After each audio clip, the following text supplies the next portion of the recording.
ഈശോമിശിഹായിക്ക് സ്തുതിയായിരിക്കട്ടെ. വിശുദ്ധ യോഹന്നാൻ അറിയിച്ച സുവിശേഷം 17-ാം അധ്യായം 20-ാം വാക്യം. അവർക്കു വേണ്ടി മാത്രമല്ല, അവരുടെ വചനം മൂലം എന്നിൽ വിശ്വസിക്കുന്നവർക്ക് വേണ്ടി കൂടിയാണ് ഞാൻ പ്രാർത്ഥിക്കുന്നത്.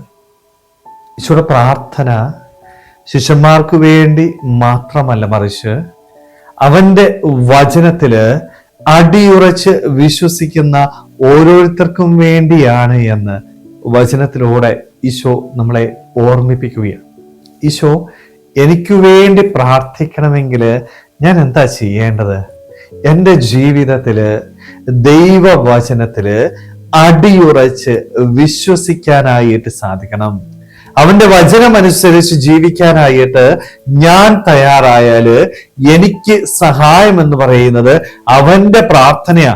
അവന്റെ സാന്നിധ്യം എപ്പോഴും എൻ്റെ ജീവിതത്തിൽ ഉണ്ടായിരിക്കും. അവൻ എന്തിനു വേണ്ടിയാണ് പ്രാർത്ഥിക്കുന്നത്? ഒന്നാകലിനു വേണ്ടി, ഐക്യത്തിനു വേണ്ടി. നമ്മുടെ ഇടയിലൊക്കെ ഇന്ന് ഈ ഐക്യം നഷ്ടപ്പെട്ടു പോയി. പരസ്പരം വിദ്വേഷം വെച്ച് പുലർത്തുന്ന വ്യക്തികളായിട്ട് നമ്മൾ മാറുകയാണ്. ഒത്തിരി പേരോട് ശത്രുത നമ്മുടെ മനസ്സിൽ നമ്മൾ കാത്തു സൂക്ഷിക്കുന്നുണ്ട്. പലരെയും നമ്മുടെ ജീവിതത്തില് നമ്മൾ മാറ്റി നിർത്തിയേക്കുക. ശിഷ്യന്മാർക്ക് വേണ്ടി പ്രാർത്ഥിക്കുമ്പോഴും നമുക്ക് വേണ്ടി പ്രാർത്ഥിക്കുമ്പോഴും അവൻ ആഗ്രഹിക്കുന്നത് ഈ ഒന്നാകലാണ്. എല്ലാവരെയും ഒരേപോലെ കാണാനായിട്ട് നമുക്ക് സാധിക്കണം. അവന്റെ പ്രാർത്ഥനയുടെ ലക്ഷ്യം ഇതാണ്: പരസ്പര ഐക്യത്തില്, സ്നേഹത്തില് ഒന്നിച്ച് ജീവിക്കാനായിട്ട് നമുക്ക് സാധിക്കണം. പലപ്പോഴും നമ്മൾ ഇന്ന് ജീവിക്കുന്നത് സ്വാർത്ഥതയോടുകൂടിയാണ്. നമ്മുടെ ആവശ്യങ്ങൾ മാത്രം കണ്ടുകൊണ്ട് മുന്നോട്ട് പോകുന്ന വ്യക്തികളായിട്ട് നമ്മൾ മാറുക. ആവശ്യങ്ങൾക്ക് വേണ്ടി മാത്രം മറ്റുള്ളവരെ സ്നേഹിക്കുന്ന വ്യക്തികളായിട്ട് മാറുക. സ്വാർത്ഥത നമ്മുടെ ജീവിതത്തിൽ ഏറി വരിക. അവിടെയാണ് ഈശോയുടെ പ്രാർത്ഥന എന്ന് പറയുന്നത്. എന്താണ്?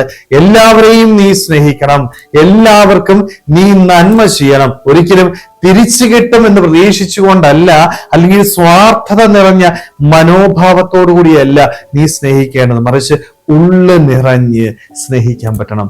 എല്ലാവരെയും സ്നേഹിക്കണം കേട്ടോ. സ്നേഹമുള്ളവരെ, നമ്മുടെ ജീവിതത്തില് ഈശോയുടെ ഈ പ്രാർത്ഥന അന്വർത്ഥമാകുവാനായിട്ട് നമുക്ക് പ്രാർത്ഥിക്കാം. കാരണം നമ്മുടെ ജീവിതത്തിൽ ആരോടെങ്കിലും വിദ്വേഷമുണ്ടെങ്കിൽ, പകയുണ്ടെങ്കിൽ പൂർണ്ണമായിട്ട് നമുക്ക് ക്ഷമിക്കാം. അവരെന്നോട് ക്ഷമിച്ചോ ഇല്ലയോ എന്നതല്ല, എൻ്റെ ഉള്ളില് ഒരിക്കലും ആരോടും വിദ്വേഷം ഉണ്ടാവില്ല. കാരണം ഞാൻ ഈ വിദ്വേഷം വെച്ചു പുലർത്തിയാല് എനിക്കൊരിക്കലും സന്തോഷിക്കാൻ പറ്റത്തില്ല, ഒരിക്കലും സമാധാനത്തില് ജീവിക്കാൻ പറ്റത്തില്ല. നിരാശയോടുകൂടി വേദനിച്ച് ജീവിക്കുന്ന വ്യക്തികളായിട്ട് നമ്മൾ മാറും. അങ്ങനെ ജീവിക്കേണ്ടവരല്ല നമ്മൾ, സ്നേഹമുള്ളവരെ. അതുകൊണ്ട് നമുക്കും എല്ലാവരെയും സ്നേഹിക്കാം. ഈശോയെ പോലെ എല്ലാവരെയും സ്നേഹിച്ച് എല്ലാവരുമായിട്ട് ഐക്യത്തിലായിരുന്നുകൊണ്ട് അവന്റെ വചനം അനുസരിച്ചുകൊണ്ട് ഈ ഭൂമിയിൽ അവനെ ആഴമായിട്ട് വിശ്വസിച്ച് ജീവിതത്തിൽ മുന്നോട്ട് പോകുവാനായിട്ട് നമുക്ക് ഓരോരുത്തർക്കും ആത്മാർത്ഥമായിട്ട് ആഗ്രഹിക്കുമ്പോൾ ശ്രമിക്കാം. ദൈവം നമ്മളെല്ലാവരെയും സമൃദ്ധമായിട്ട് അനുഗ്രഹിക്കട്ടെ. ആമേൻ.